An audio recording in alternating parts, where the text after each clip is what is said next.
What's been going on with you, Good. man? Is life a little bit kind of slowed down right now? What's going on the daily day for Matt Holliday? Well, my 15-year-old Ethan is playing in baseball tournaments in the Southeast. So we're down in Florida right now doing baseball stuff. And then we go to Atlanta next week for a tournament. And so we're kind of on the travel baseball circuit, if you will, right now. So, which, they only play one game a day. So it leaves time for beach and working out. And, we play a lot of putt-putt. We got the whole family with us, so our nightly routine consists of teams putt-putt. So we've played probably like the last 7 nights in a row. So we've got quite a routine going. So that's kind of what I'm up to right now. So we're seeing all these pictures of the Holliday kids, and I got to say, it looks like you're looking at Harrison Bader and Brendan Donovan with the flow. Your kids, Let me see that. They have tremendous hair. Yeah. Yeah, I just told them they should enjoy it while they can. You know what I mean? Like, make sure that you, while you can do it, go big. No, I think that's pretty common these days. If you go to these 14, 15, 16, 17-year-old baseball tournaments, a lot of hair, a lot of long hair. So I think it's trending. So the boys are in the middle of a long hair phase. And yeah. Listen, I'm looking at their head of hair right now, and I'm a hair expert. I've seen a lot of hair lately. Yeah, I'm checking it out right now. And again, I'm a hair expert. I evaluate hair for a living, basically. And they're gonna be okay. It skips generations. Yeah. My dad has a thick head of hair, and I got a huge. Yeah. I curse him out all the time. Every time I see him, it's like his hair's growing back, and mine's just gonzo. Yeah, yeah. My dad's got decent hair too, and so my brother and I did not get that. So.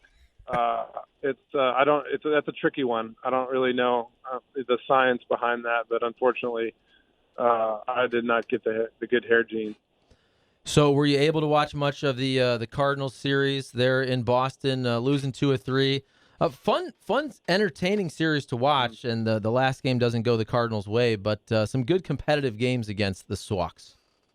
Yeah, I didn't get to watch that much. We've just been, like I said, we've been pretty actually I've been at the putt-putt course mostly, but I didn't get to watch much. I followed a little bit on my phone, and it looked like, a good matchup, 2 good teams, kind of getting after each other. I know the bullpen came up short a little bit. I think they're playing pretty well. I'm anxious to see Flaherty's next start. And kind of what that looks like.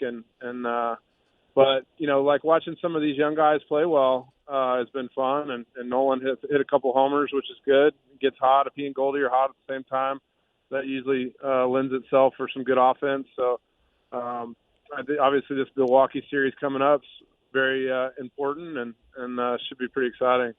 So watching Goldie doing what he's doing now for a couple months, was there a stretch like that of your career where it just seemed like nobody could get you out for a long period of time? Yeah, I mean, I had obviously some good periods. This is a very impressive one that he's put together, and I think his numbers in his last 162 games are crazy. I think I heard that stat the other day, and just ridiculously, MVP caliber numbers. So he's swinging the bat extremely well, and obviously he's a great defensive first baseman. He's just this is MVP sort of Arizona Diamondbacks Paul Goldschmidt, and I think that when you make that trade, this is what you hope you get out of that. And so he's just a great. I just like watching him. I just his demeanor and just his poise and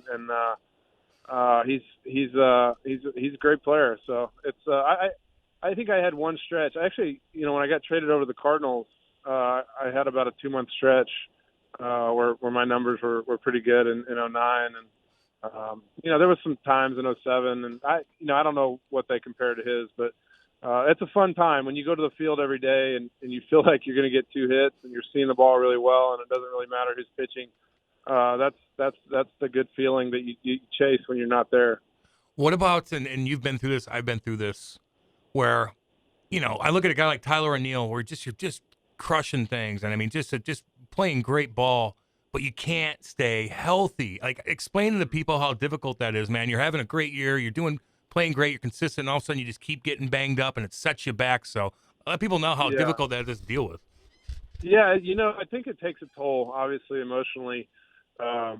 You feel like, like for me, I feel like I was doing everything I could to stay healthy when you trying to make sure that, from hydration to diet to sleep to, you go through all these check marks, sort of that you want to check off to stay healthy. And, in sports, sometimes, just things happen. And whether it's, getting hit by a pitch or you take a wrong step, or maybe you get dehydrated slightly and all of a sudden you pull a muscle or a rib cage, with all the swinging and so sometimes there's just nothing you can do. You just, you do one of those things where you do everything you can from a preventative measure, and you go into the training room and do all the prehab and make sure you're doing everything that's recommended to you by the training staff and the strength and conditioning staff. And sometimes it's just, you just run into life, and you run into the life of an athlete.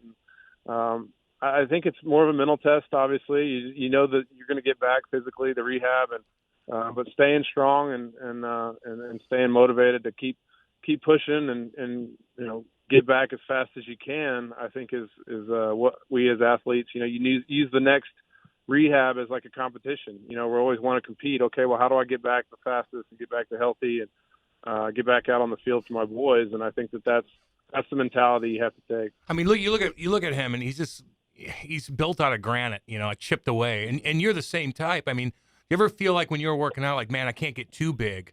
I got to run these bases. And, a lot of muscle injuries are going on. Like, where was the balance with that? Yeah, I mean, I think you look at your career, and as you get older and you get wiser and you have more experience, you start to kind of find that happy zone where, you stay strong, you feel healthy. Maybe you play at a little lighter weight, or, you start to try to find that ideal sweet spot for where you feel the best. You feel strong, but you don't feel, overly like tight where you feel like, you're on the verge I think it's so individual and how your body feels at certain strengths and certain weights and certain workouts. And really it's one of those things where there's not a perfect script for everybody. And so I think as he's getting, into his late 20s and early 30s, he's got to find that rhythm and that sort of balance of feeling good and strong, because obviously he likes to lift weights, and but at the same time to not where you're wound so tight that you're pulling obliques and you're pulling hamstrings, and you feel like you have a hard time staying loose because he's such a fast twitch athlete with his running and his swing. That I'm not a scientist, so I don't know the perfect per body type, but I think that's something you learn as you get older of how to what works best for each individual player. We're talking with Matt Holliday. Matt, when I asked you earlier about one of the best stretches of your career, somebody in the text line reminded us, I forgot about this, about how Joe West ended your 45-game on-base streak. This was, 2015, and he ejected you in the seventh inning? I was there. Yeah. Joe's not umpiring anymore, and so we had a relationship. To me, as an umpire, like, why would you throw people out? I didn't even say a curse word. I try not to cuss. I got thrown out for disagreeing with him, and he threw me out. I don't remember it perfectly, but I don't think my spot came up again. Maybe it did. I don't know. But it was the seventh inning. It was a terrible call, and he threw me out of the game. So, yeah, I remember that very vividly. I remember I didn't get fined. I didn't have to pay anything that typical guys have to do when you get thrown out of the game because it wasn't warranted. I didn't cuss at him. I didn't say anything that was personal, but I just disagreed with his call, which as a professional, as long as you do it in a respectful manner, you should be able to do, because some guys are not good at their job. And so it was, I do remember that. Oh, I'm watching it right now, Matty. I'm watching it right now, Matt. Oh, and you know what? You're a veteran. Like, get out of here, Joe.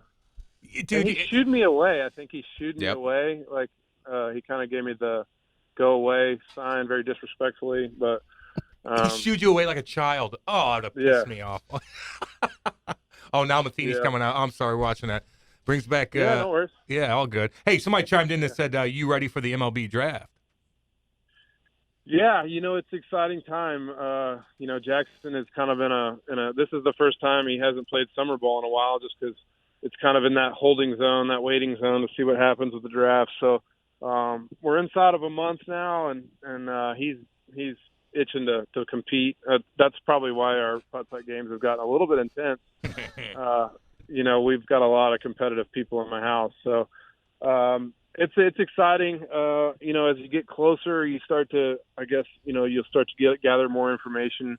It's been a little bit quiet just in the last few weeks because of the end of the high school season, and a lot of the scouts and front offices are watching the college game as they finish up their season. So it's been a little bit of a lull. We've kind of enjoyed it as a family being down here in Florida, kind of treated it as a little bit of a vacation and just kind of a fun getaway for our family and enjoying, what could be the last few weeks of Jackson sort of being at home and if he gets drafted as high as some people think, he'd be embarking on a professional career in the next month or so. So it's exciting. It's sort of surreal for me to think that, he's that close to potentially sort of taking that next chapter in his life, but it's exciting.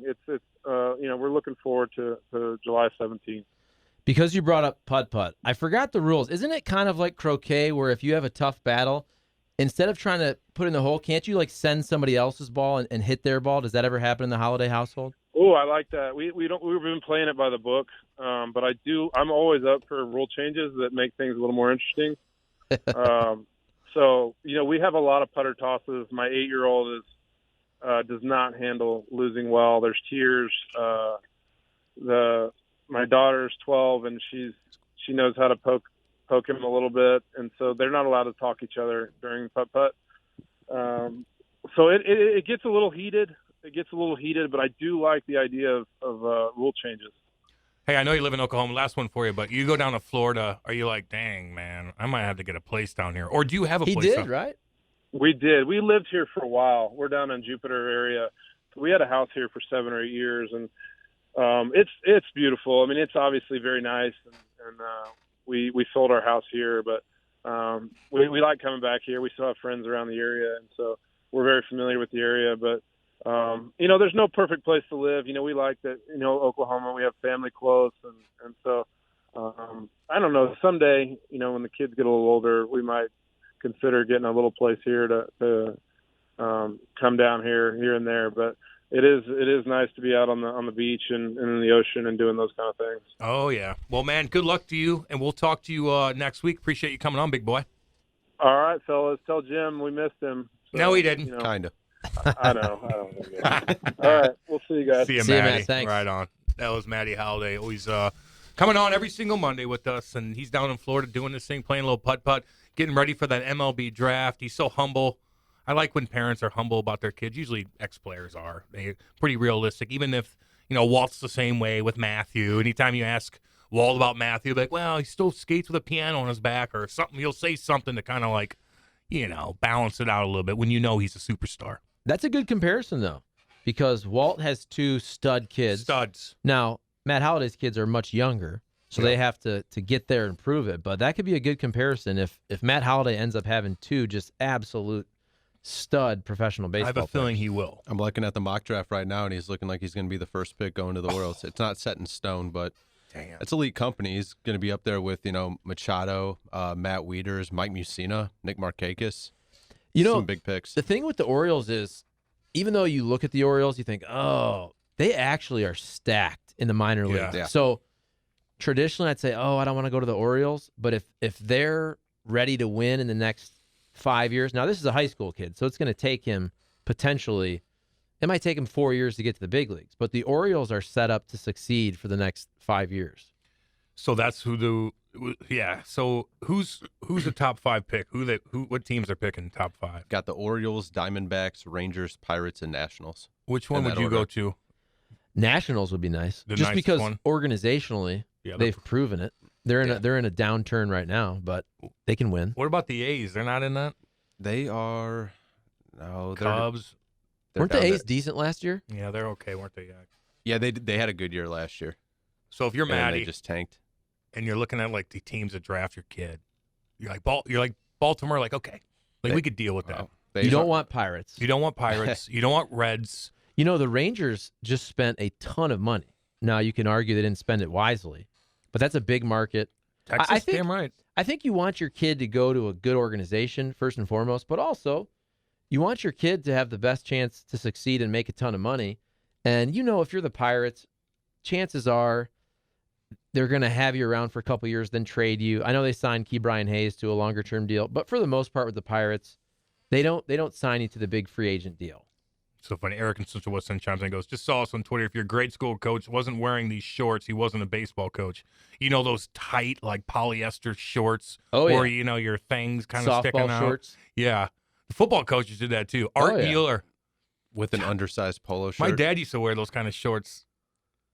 Kind of cool looking. You know what I'm talking about? They kind of like slide up a little bit like a. Oh, for sure. Yeah. So I can't remember because I haven't played putt-putt in a long time.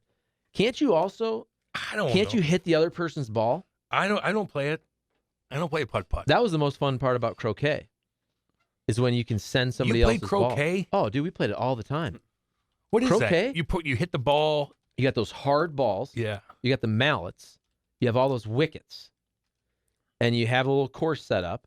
And then if you hit somebody else's ball, you can put your ball next to theirs. You put your foot on the ball, and you swing as hard as you can. Usually you hit yourself in the foot and hurt yourself. But you send their ball. You can send their ball across the yard. You never played with croquet? No. It's a fun game. I was going to ask Nate if he was probably a polo guy. Nate, you ever ride horses? No. I did play polo as a kid, though. Sir Nathaniel. Anyway, God, Matty Holiday's cool, though. What a nice time for him, dude. You know, I know he's very humble about talking about his kids, but you know he's looking at those two studs and being like, this is going to be a fun ride. It's going to be a fun ride. Man, oh, man. I'd like to know what his place looks like in Oklahoma. I bet he's got a badass ranch. I'm thinking he's Does doing he got fine. horses? Does he got horses? In Stillwater, Damn, Oklahoma? I would. But horses, then you'd have to take care of them. You don't. Okay, but do you think he doesn't strike me as a horse guy? Yeah, he's probably all kid stuff. Like, I don't know. I if I'm in Oklahoma and I got a lot of acreage, I'm getting horses, dude. Hell yeah. Pay somebody $70,000 to take care of them. Go out there when you and a wife go for a nice cruise.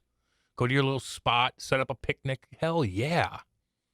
If that's your thing, but like yeah, I you wouldn't make get into it your that. thing. I could see if you wanted to get into the racehorse game, to own racehorses, that would be cool from a competitive standpoint. Yeah, I get that.